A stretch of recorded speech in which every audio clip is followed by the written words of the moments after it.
নবনীরদনিন্দিত কান্তিধারম রসসাগর নাগর भूपवरं। हरे कृष्णा, दंडवत प्रणाम। हम लोग श्रीमद् भागवतम के नवाज स्कंद में 22वां अध्याय शुभारंभ होगा। देवदास का पुत्र मित्रायु था, जिसके 4 पुत्र हुए, चैवन, सुदास, सहदेव तथा सौमक। सौमक के 100 पुत्र हुए, जिनमें सबसे छोटा विशद था, जिससे द्रुपद उत्पन्न हुआ। द्रुपद की पुत्री द्रौपदी थी और पुत्रों में धृष्टद्युम्न सबसे बड़े थे। धृष्टद्युम्न का पुत्र धृष्टकेतु था। अजमीर का एक अन्य पुत्र ऋक्ष था। ऋक्ष का पुत्र सवरण हुआ। सवरण से कुरु हुआ, जो कुरुक्षेत्र का राजा बना। कुरु के 4 पुत्र थे, परीक्षित, सुगनु, जहुआ तथा निषद। सुगनु के वंश में सुहोत्र, चैवन, कीर्ति तथा उपरीचर वसु हुए। उपरीचर वसु के पुत्रों में बृहदत्त, कुशाम्ब, मत्स्य, प्रतिग्रह तथा चेदी राज्य के राजा बने। बृहदत्त के वंश में कुशाग्र, ऋषभ, सत्यहीत, पुष्वान तथा जुहू हुए। बृहदत्त की दूसरी पत्नी की कोख से जरासंध हुआ। उसके पश्चात सहदेव, सुमापी तथा सुतुस्वा हुए। कुरुपुत्र परीक्षित निसंतान रहा। जुहू के वंशजों में सुरथ, विदुरथ, सार्वभौम, जयसेन, राधिक, आयुतायु, अक्रोधन, देवातिथि, ऋक्ष, दिलीप तथा प्रदीप हुए। प्रदीप के पुत्र थे देवापी, शांतानु तथा वहलिकी। देवापी के जंगल चले जाने पर उसका छोटा भाई शांतनु राजा बना। छोटा होने के कारण शांतनु राज सिंहासन का अधिकारी नहीं था, किंतु उसने बड़े भाई की कोई चिंता न की। फलस्वरूप 12 वर्षों तक वर्षा नहीं हुई। अतः ब्राह्मणों के कहने पर शांतनु देवापी को राज्य लौटाने को तैयार हो गया, लेकिन शांतनु के मंत्री की चाल से देवापी राजा होने के अयोग्य हो गया। इसलिए शांतनु ने पुनः राजभार ग्रहण किया और तब उसके राजकाल में ठीक से वर्षा हुई। देवापी अपनी योग शक्ति से आज भी कलाप नामक गांव में रहता है। इस कलयुग में जब सोम के वंशज, जो चंद्रवंशी कहलाते हैं, मर जाएंगे, तो सतयुग का प्रारंभ में देवापी पुनः सोमवंश की स्थापना करेगा। शांतनु की पत्नी गंगा ने भीष्म को जन्म दिया, जो 12 महाजनों में से एक है। शांतनु के 2 पुत्र और भी हुए, चित्रांग और विचित्रवीर। ये सतवती के गर्भ से शांतनु के वीर से उत्पन्न हुए। एक सेकंड, ठीक रुकिए, थोड़ा दिमाग में जाने दीजिए। गंगा से भीष्म आया और भी 2 पुत्र हुआ, चित्रांगदा, विचित्रवीर और Vichitraveer, from the womb of Satyavati. Okay. And Vyasdev was born from Satyavati by the semen of Parasar. तो पराशर मुनि और सत्यवती का पुत्र है व्यासदेव जी। ठीक है, आगे। शील व्यासदेव ने श्रीमद्भागवतम की कथा अपने पुत्र शील सुखदेव से कही। विचित्रवीर की 2 पत्नियां तथा उसकी दासी से शील व्यासदेव ने धृतराष्ट्र, पांडु तथा विदुर को जन्म दिया। Please pause.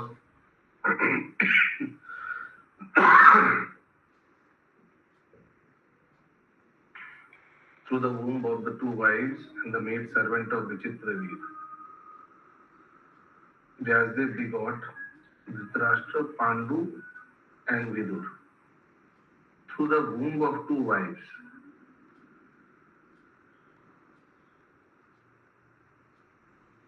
and the maid servant of Vichitraveer. तो व्यासदेव का पत्नी का नाम तो इधर उल्लेख है नहीं,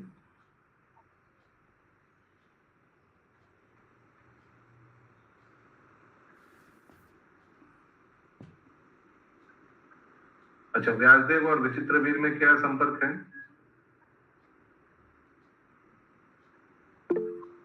भाई है दोनों। भाई है।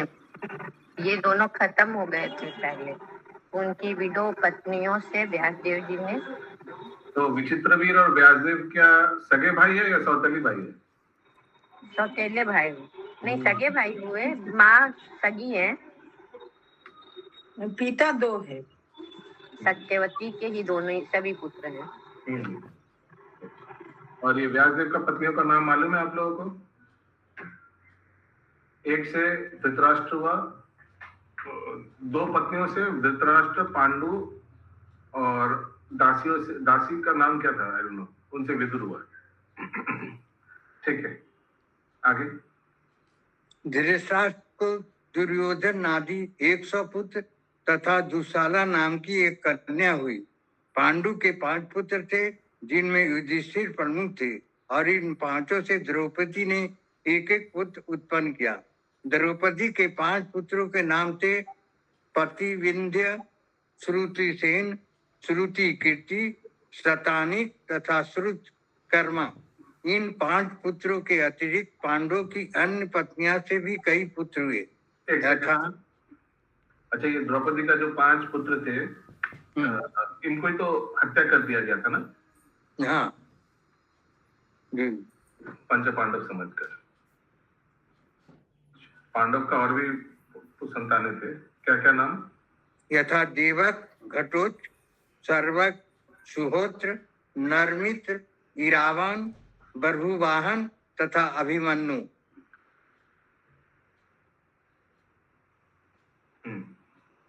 अभिमन्यु से महाराज परीक्षित का जन्म हुआ, और परीक्षित से 4 पुत्र उत्पन्न हुए, जन्मेजय, श्रुतसेन, भीमसेन तथा उग्रसेन। इसके पास ये उग्रसेन तो अलग है, ये तो भगवान का नाना नहीं है ना, ये दूसरा उग्रसेन होगा।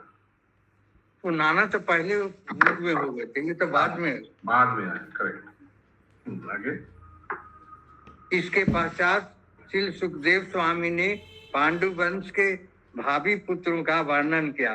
उन्होंने बतलाया कि जन्मेजय का पुत्र शतानिक होगा, जिनके वंश में सहस्त्रानिक, अश्वमेघज, असीम कृष्ण, नैमी चक्र, अचित्रथ, सुचिरथ, विष्णुभान, सुसेन, सुनीत, निश्चिव, सुखीनल, परिपल, सुनय, मेघावी, निरपंजय, ध्रुव, तिमी, बृहद्रथ, सुदास, शतानिक, दुर्दमन, महीनर, दंडपानी, निमि तथा क्षेमक होंगे। तत्पश्चात श्री सुख गोस्वामी ने मगध वंश के राजाओं की भविष्यवाणी की। जरासंध के पुत्र सहदेव से मर्जारी, फिर उससे श्रवा होगा। इसके पश्चात इस वंश में युतायु, नीरमित्र, सुनछत्र, भेदसेन, कर्मजीत, सुसंजय, विप्रसुचि, क्षेम, सुरवत, धर्मसुत, श्रम, ध्रुमसेन, सुमति, सुबल, सुनीत, सत्यजीत, विश्वजीत तथा रिपुंजय होंगे। हरे कृष्ण। हरे पहला श्लोक। श्री शुक उवाच, बोलिए प्रभु। श्री शुक उवाच, मित्रयुश्च विष दिवो दासच, मिश्र दिवो दाश्च, रावणास्तत्सुतो नृप, साचिरावन अस्तुपो नृप, सुदासा सह देवोत्थल, सुदास सह देवोत्, सोमको जंतु जन्मकृत, सोम को जन्म कृत। अनुवाद। श्री सुखदेव गोस्वामी ने कहा, हे राजन, देवोदास का पुत्र मित्रायु था, और मित्रायु के 4 पुत्र हुए, जिनके नाम थे चैवन, सुदास, सहदेव तथा सोमक। सोमक जंतु का पिता था। तस्य पुत्र सतं तेषाम् तस्य पुत्र संतम तेषाम अभियान त्रिशता सुत अभियान पुष्टता सुत तस्माद् द्रुपदो जज्ञे स तस्माद् द्रुपदे जज्ञे सर्वसंपत् समन्वित सर्व संपत्ति मन्वित। सोमक के 100 पुत्र हुए थे, जिनमें सबसे छोटा पिसत था। पिसत से राजा द्रुपद उत्पन्न हुए, जो सभी प्रकार से ईश्वरवान्य थे। द्रुपदा द्रौपदी तस्य द्रुपदाद द्रौपदी तस्य धृष्टद्युम्नदया सुता धृष्टद्युम्नादय सुता धृष्टद्युम्नाद् दृष्टकेतुर् धृष्टद्युम्नाद धृष्टकेतु आर्म्य पंचलका इमे भार्या पंचलका इमे। अनुवाद। महाराज द्रुपद से द्रौपदी उत्पन्न हुई। महाराज द्रुपद के कई पुत्र भी थे, जिसमें धृष्टद्युम्न प्रमुख था। धृष्टद्युम्न के पुत्र का नाम धृष्टकेतु था। ये समस्त पुरुष भरवाक्ष के वंशज या पांचाल वंशी कहलाते हैं। योजामिध सुतो ह्यन्य निजो मीड सुतो हन्य ऋक्षा संवरणस्तथा दीक्ष संवरण असत तपत्यं सूर्यकन्यायं तपत्याम सूर्य कन्यायाम कुरुक्षेत्रपति कुरु कुरुक्षेत्रपति कुरु परीक्षे सुधनुर्जनुर् परक्षी सुगनु सु अर्जुन निषधा च कुरु सुत निषिधाश्च कुरुसुता पुत्रभूत सुधानुस्वस् सूत्रभूत सुधांशुष श्रवणोऽथ तथा कृति सर्वणोथ ततो कुति। अजीमगढ़ का दूसरा पुत्र ऋक्ष था। ऋक्ष नाम से विख्यात था। ऋक्ष से सवरण को की उसकी पत्नी सूर्य पुत्री तप्ती के गर्भ से कुरु हुआ, जो कुरुक्षेत्र का राजा बना। कुरु के 4 पुत्र थे, परीक्षित, सुगनु, जहु तथा निषद। सुगनु से सुहोत्र, सुहोत्र से चैवन और चैवन से कीर्ति उत्पन्न हुआ।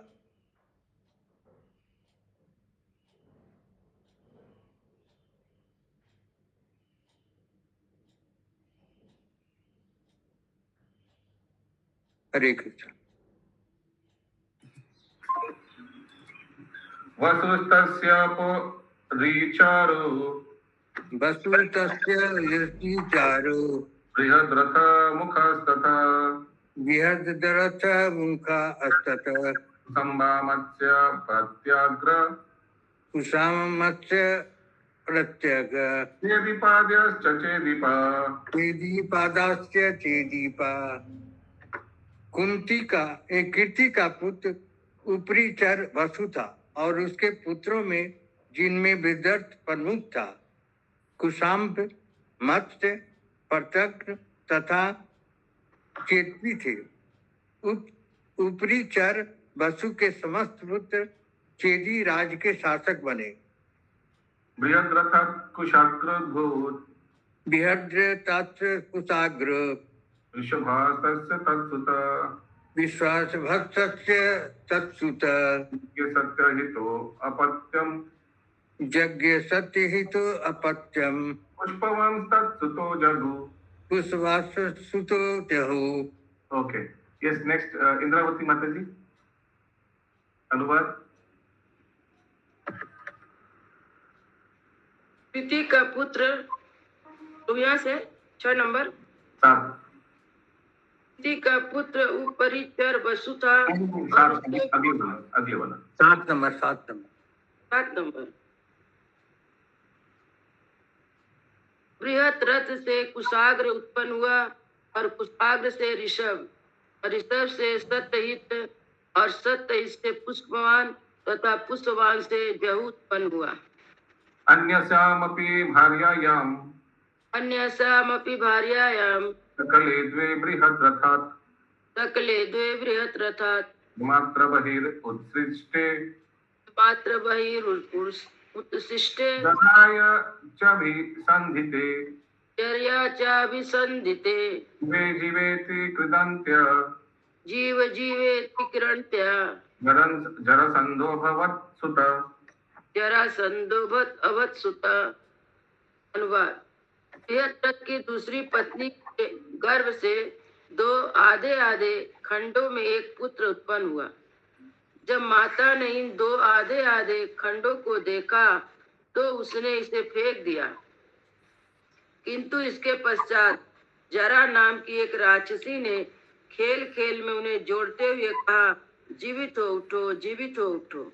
इस प्रकार जरासंध नामक पुत्र उत्पन्न हुआ।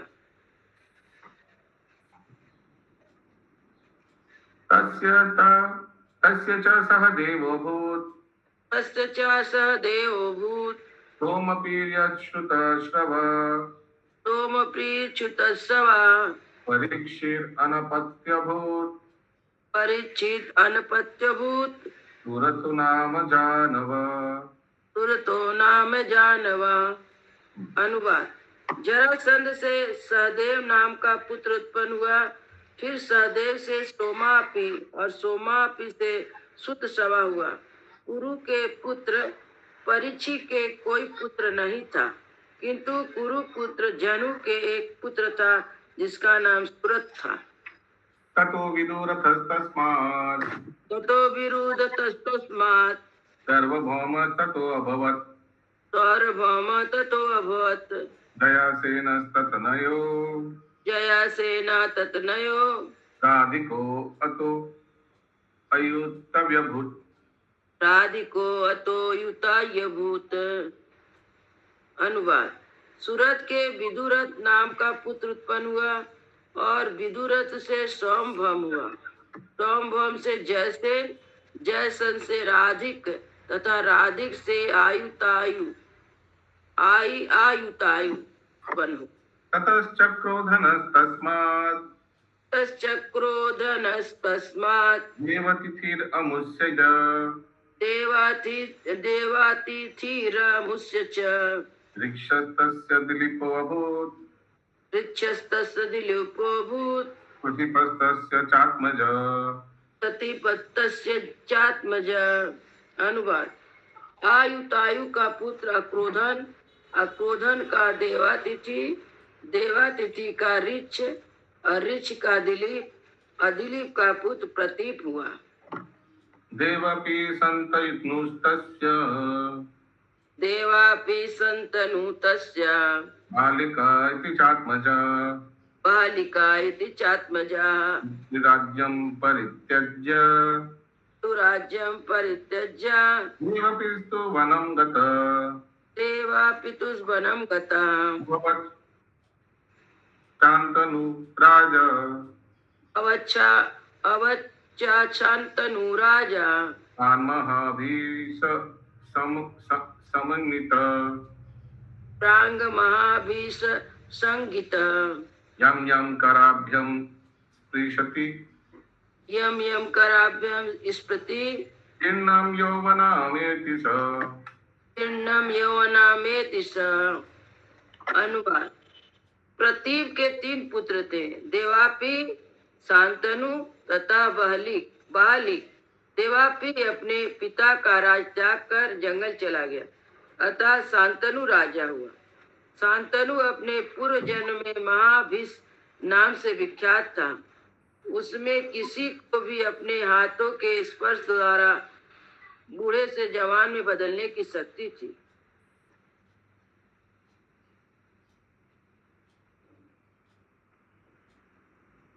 तीन पुत्र देवापि, शांतनु, बालिक। देवापि चला गया जंगल में।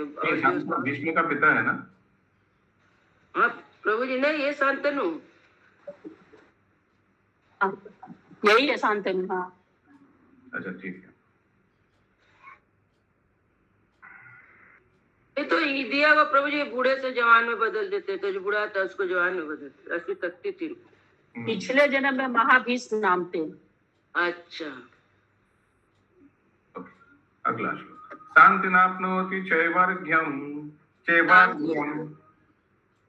शांति मापनोति चैवंगम कर्मणातेन शान्तनु कर्मणा तेन शान्तनु समाद्वदश तद्राज्ये समाद्वादस्य तत्राज्ये नाववश्त यदा विभु नाभवर्षयता विभु शान्तनुर्ब्रह्मणेरुक्ता शान्तनु ब्रह्मणे रुक्ता विवेक्तायम् अग्रभुक् परिव्यक्ताम्यम् अग्रभुक् देहग्रजाजसु राज्यं देहग्राजायसु पुरराष्ट्रविवृद्धया पुरा राष्ट्र विवृद्धये।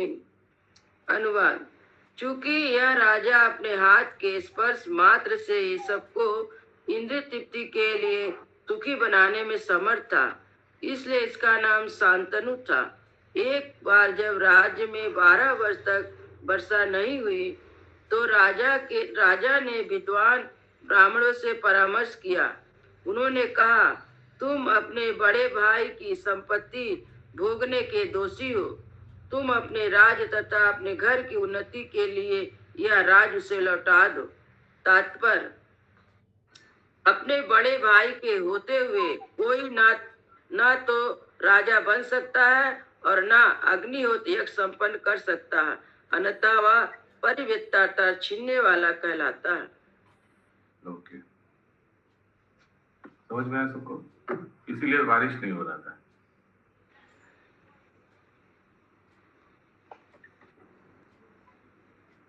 एवमुक्तो द्विजेर्ज्येष्ठम् एवमुक्तो द्विजेर्ज्येष्ठम् छन्दायामास सोऽब्रवीत् छन्दयामास सोऽब्रवीत् तन्मन्त्री प्राहितेर्विप्रेर् तन्मन्त्री प्राहिते विप्रे विभ्रंसितो गिरा वेदात विभ्रंसितो गिरा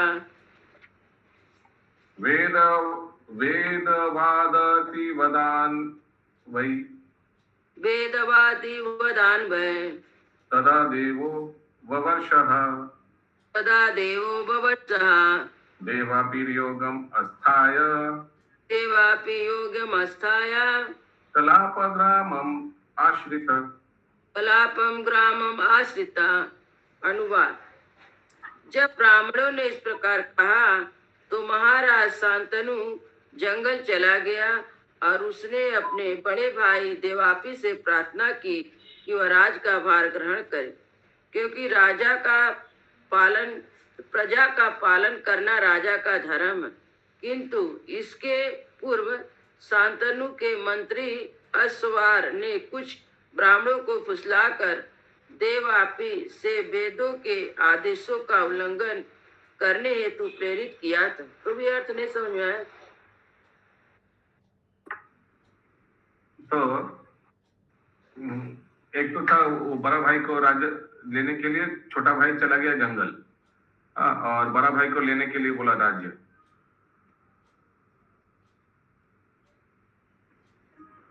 दूसरा लाइन, शांतनु के मंत्री अश्वार ने कुछ ब्राह्मणों को फुसलाकर देवव्यापी से वेदों के आदेशों का उल्लंघन करने हेतु प्रेरित किया था। हाँ, तो छोटा भाई, हाँ, वेदों का उल्लंघन करने का बड़ा भाई को उल्लंघन करने के लिए प्रेरणा दिया था। शायद कुछ बोला था, ये फॉलो मत करो, ये मत करो, गलत कार्य कराया उनसे, बड़ा भाई से,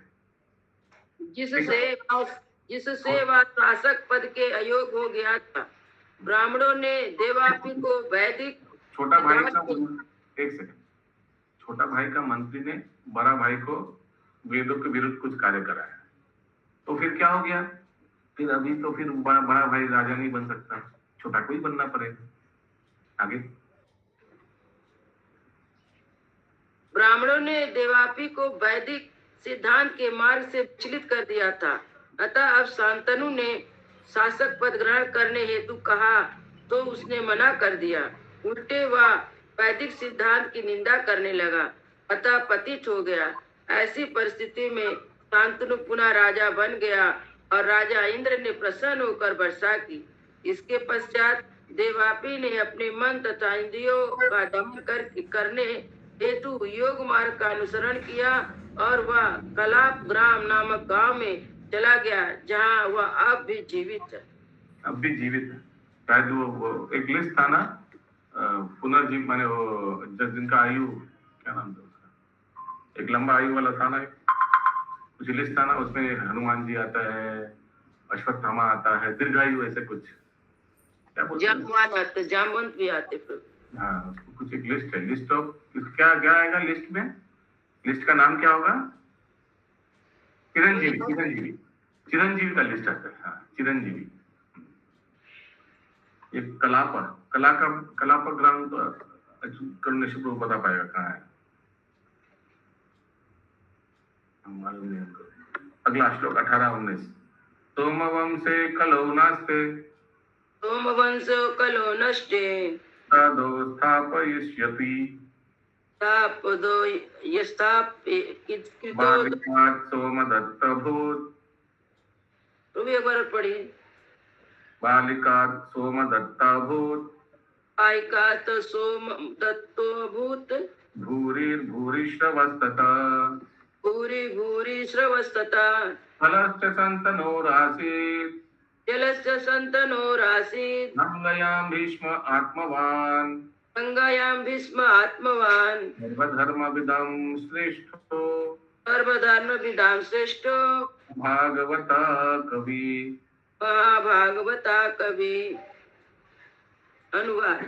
इस कलयुग में सोम वंश के समाप्त होने पर अगले सतयुग के प्रारंभ में देवापि पुनः इस संसार में सोम वंश की स्थापना करेगा।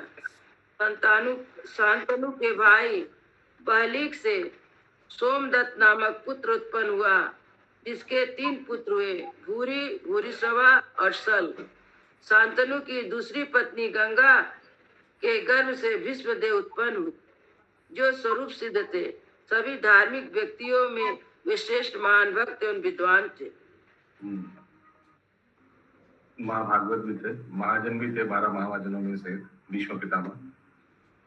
अगला श्लोक 20, आज का अंतिम श्लोक।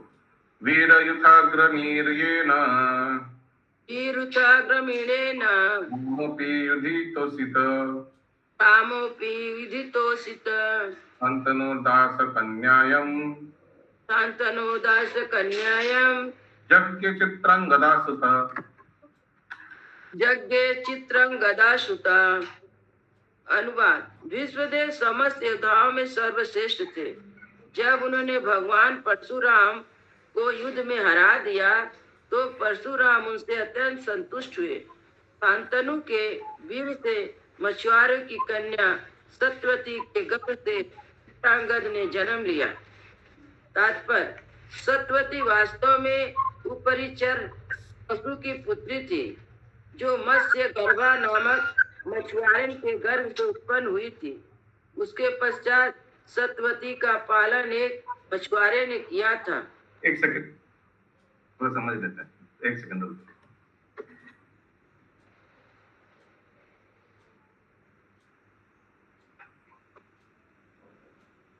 तो सत्यवती का जन्म एक मछली से हुआ था प्रभु जी, मत्स्य गर्भा। यानी चित्रांगदा का तो वो अगले जन्म में थी, वसु की पुत्री थी। शांतनु और सत्यवती का कन्या का नाम चित्रांगदा। तो वो पुत्र का नाम चंद्रांगदा है। पुत्र, हाँ, पुत्र उनके चंद्रांगदा और पुत्र विचित्र ये शांतनु ने दोनों पुत्र हुए थे। शांतनु ने जब शादी किया था उससे चित्रगंधा और एक पुत्र और 2 पुत्र थे। तो ये सत्यवती की मछुआरा का कन्या थी, सत्यवती। अच्छा, और ये सत्यवती एक्चुअली उपारिचार वसु का पुत्र थी। कन्या। उनका माँ मत्स्य गर्भा था ना। ठीक है, ओके, आगे। परशुराम तथा विश्वदेव के बीच एक सेकंड। तो ये शांतनु का पहला स्त्री का नाम गंगा देवी है, जिनसे भीष्म पितामह हुआ। दूसरा स्त्री का नाम सत्यवती है, जिससे चित्रांगदा हुआ। ठीक ना? जी प्रभु। ओके, पढ़िए आगे। परशुराम तथा विश्वदेव के बीच जो युद्ध हुआ वह काशी राज की 3 कन्याओं अंबिका अंबालिका अंबा को लेकर हुआ, क्योंकि भीष्मदेव ने अपने भाई विचित्रवीर, दो पुत्र थे प्रभु जी, चित्रंगदा और विचित्रवीर, विचित्रवीर हेतु इन तीनों कन्याओं का अपहरण किया था। अंबा ने सोचा कि भीष्मदेव से विवाह कर ले तथा उन पर अनुरक्त हो गई, लेकिन भीष्मदेव ने ब्रह्मचर्य व्रत कर ले रखा था, अतः उसने विवाह करने से मना कर दिया। फलतः अंबा एक सेकंड, तो ये भीष्मदेव ने ब्रह्मचर्य व्रत लिया था। प्रभु जी, काशीराज की कन्या, 3 काशीराज की कन्या थी, अंबा, अंबालिका और अंबिका, 3 कन्या थी। तो भीष्मदेव उन लोग को जीत के लाते हैं, जीत के ले आते हैं वहां से। तो दोनों भाई जो चित्रंगदा और विचित्रवीर थे, 2 कन्या का शादी हो जाता है, अंबा मालिका का। और बड़ी जो अंबा रहती है वो बोलती है भीष्मदेव को शादी करने के लिए, लेकिन भीष्मदेव बोलते हैं हम ब्रह्मचर्य है, हम शादी नहीं करेंगे। तो उनके गुरु के पास जाती, परशुराम के पास, कि आपके शिष्य शादी नहीं कर रहे। तो परशुराम और भीष्मदेव का लड़ाई होता है, तो परशुराम हार जाते हैं, भीष्म से भी। तो ये भीष्मदेव जो ब्रह्मचर्य व्रत लिया था, ये लिया था क्योंकि उनका विवाह पहले, ये उनका पिता का जो कविता माता जी, हम बताएं प्रभु जी, हम बताएं। अच्छा, आप बताइए। गंगा जो थी ना, वो बोली कि मेरा पुत्र ही राजगद्दी पे बैठेगा, नहीं सत्यवती। तो वो बोलते हैं भीष्म पितामह, वो तो गंगा के पुत्र थे ना, वो बड़े पुत्र थे, तो बोले मैं आजीवन ब्रह्मचारी रहूंगा, और सत्यवती का जो पुत्र होगा वही राजगद्दी पे बैठेगा। तो पहले ये सत्यवती के साथ भीष्म का विवाह होने का बात चल रहा था, लेकिन शांतनु ने फिर उनको पता चला कि पिता एक्चुअली उनसे विवाह करना चाहते, ऐसे कुछ हुआ था ना। तो फिर नहीं प्रभु जी, नहीं, उनके पिता जो थे ना, सत्यवती के पिताजी, जब शादी करने राजी होते शांतनु, तो कहते आपका तो बड़ा पुत्र है, राजा तो वही बनेगा, मेरी बेटी का पुत्र तो नहीं। राजा का बात नहीं कर रहा हूँ, राजा वाला चीज का बात नहीं कर रहा, मैं यही बोल रहा हूँ। तो पहले सत्यवती का विवाह भीष्म से होने वाला था ना। नहीं, ऐसा नहीं था प्रभु जी, राजा तो शांतनु ही पसंद किए थे उसको, मस्त कन्या। मेरे को जितना दूर याद है पहले भीष्म से होने वाला था, लेकिन भीष्म को जब पता चला कि पिता एक्चुअली उनको पसंद करते हैं, तो भीष्म ने विश्व प्रतिज्ञा ले ली। हाँ, हमको जितना दूर याद है पहले सत्यवती भीष्म से विवाह करने का था, लेकिन सत्यवती बाद में शांतनु को, उनका पिता को सत्यवती पसंद आ गया था। सही बोल रहा हूँ मैं? उससे कुछ आता है वर्णन? ठीक है प्रभु, ऐसा ही होगा। नहीं, मैं गलत भी बोल सकता हूँ, मैं ऐसे पूछ रहा हूँ। गायत्री माता जी, हम तो सुने कि सत्यवती का पिता जो मछुआरा थे वो बोले थे कि ये मेरा ही बेटी का बेटा माने राज्य गद्दी राजा बनेगा। तब तो बोले ना जो मैं शादी नहीं करूंगा, सारा जीवन ब्रह्मचर्य रहूंगा। वो तो ठीक है, लेकिन हमारा जितना याद है, उसीलिए पिता बहुत खुश हो गए थे पुत्र से, और उनका पिता भी भीष्म को, शांतनु ने भीष्म को आशीर्वाद दिया था कि तुम्हारा इच्छा मृत्यु होगा। ठीक बोल रहा हूँ? हाँ, उन्होंने दिया।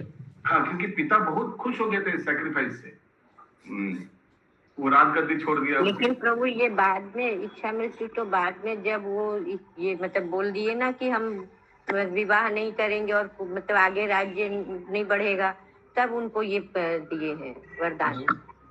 अच्छा, वो वाला पहला वाला ठीक है, हमको क्लैरिफाई करना पड़ेगा। हमको जितना दूर याद आ रहा है सत्यवती का हो सकता है कहीं किसी ग्रंथ में हो, हम लोग नहीं पढ़े हैं, आपने पढ़ा होगा। ओके, यस, आगे माता जी। भीष्मदेव से विवाह कर लेंगे, अतः वह उन पर अनुरक्त हो गई, लेकिन भीष्मदेव ने ब्रह्मचर्य का व्रत ले रखा था, अतः उनसे विवाह करने से मना कर दिया। फलतः अंबा भीष्म पिता के सैन्य गुरु परशुराम के निकट गई और उन्होंने भीष्मदेव से कहा कि वह उनके साथ विवाह कर ले, किंतु भीष्मदेव ने मना कर दिया। अतः परशुराम ने उनसे युद्ध किया ताकि वह विवाह करना स्वीकार कर ले, लेकिन परशुराम हार गए, अतः वे भीष्म से बहुत प्रसन्न हो गए। हरे कृष्ण। प्रभु जी हो गया। हरे कृष्ण। ग्रंथराज श्रीमद् भागवतम की जय, श्रील प्रभुपाद की जय, गौतमानंदे हरि हरि बोल। हरि